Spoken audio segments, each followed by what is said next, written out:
السلام عليكم ورحمة الله وبركاته. أهلا بكم في فيديو جديد على مدرستكم الإلكترونية مدرسة تيوب. مدرسة تيوب بتقدم منهج المرحلة الابتدائية بشكل مجاني، وتقدم كل ما يهم الأسرة والطفل، وتقدم معلومات هامة لناشري الفيديوهات على اليوتيوب. والنهاردة معانا وصفة اقتصادية رائعة جدا، إن شاء الله يعني تعجب حضراتكم وتجربوها، وهستنى رأيكم إن شاء الله في التعليقات.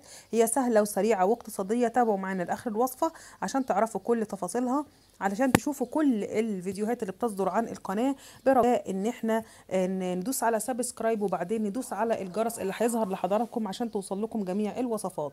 ده مقدار من البطاطس المسلوقة والمتقطعة شرايح. انا الحقيقة قطعتها شرايح وبعدين سلقتها علشان اوفر وقت، لو احنا عندنا وقت نبتدي ان احنا نغسل البطاطس كويس جدا ونسلقها بالطريقة التقليدية.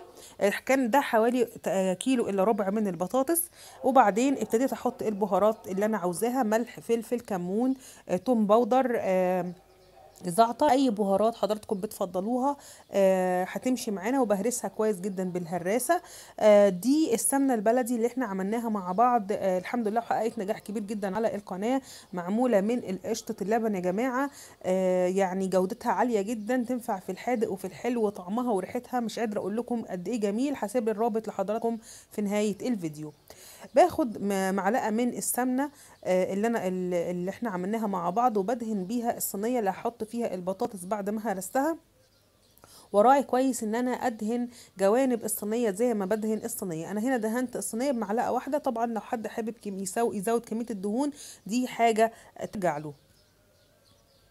هنا انا حطيت حوالي 3 معالق من البقسماط، وابتديت ان انا احركهم كويس جدا في الصينيه. كانت النتيجه ان البقسماط لزق في السمنه المدهونه على الصينيه، وعمل لي طبقه عازله شبه طبقه الصينيه التيفال، ولكن بطريقه اقتصاديه وسهله. وده عشان الصينيه، عشان البطاطس لما احطها ما تلزقش وتمسك في الصينيه وتعمل مشكله لما اجي اقدمها.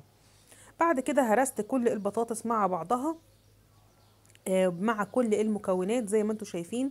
مفيش اي مشكله فيها. كل ما كانت الهرس اثناء ما البطاطس سخنه، كل ما كان هرسها اسهل واسرع بكتير، وكان ادعى ان المكونات تتمازج كلها مع بعضها. بعد كده انا خدت البطاطس وفردتها في الصينيه زي ما انتم شايفين بمنتهى السهوله، لان برضو هي كانت لسه دافيه، فكان فردها وتوزيعها في الصينيه كان سهل وما فيهوش مشاكل. وزي ما انتم شايفين الوصفه سهله وسريعه واقتصاديه مش مكلفه. بعد كده انا جبت بقى مقدار من البسطرمه والسجق وطماطم وفلفل اخضر رومي، او حد حابب يحط حامي ماشي مفيش مشكله، بس ما يكترش لو عشان الاطفال.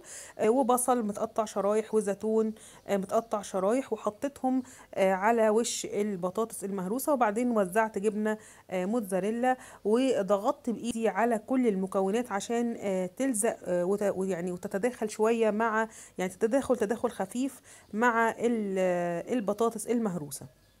بكون مش مسخنه الفرن ودخلتها على فرن سخن، وده منظرها اثناء عمليه السواء. يعني هي انا دخلتها الفرن بعد حوالي ربع ساعه وهي داخله على فرن سخن، بدات الجبنه تسيح، وبدا اطراف الصينيه تاخد لون ذهبي فاتح جدا.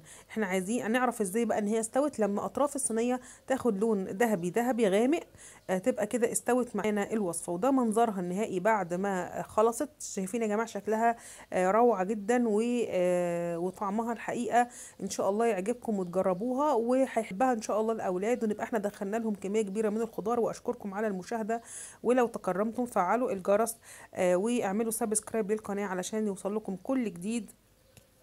اتمنى ان انتم تجربوها، وتسيبونا التعليقات اسفل شاشه الفيديو، واستنونا في كل جديد. والسلام عليكم ورحمه الله وبركاته.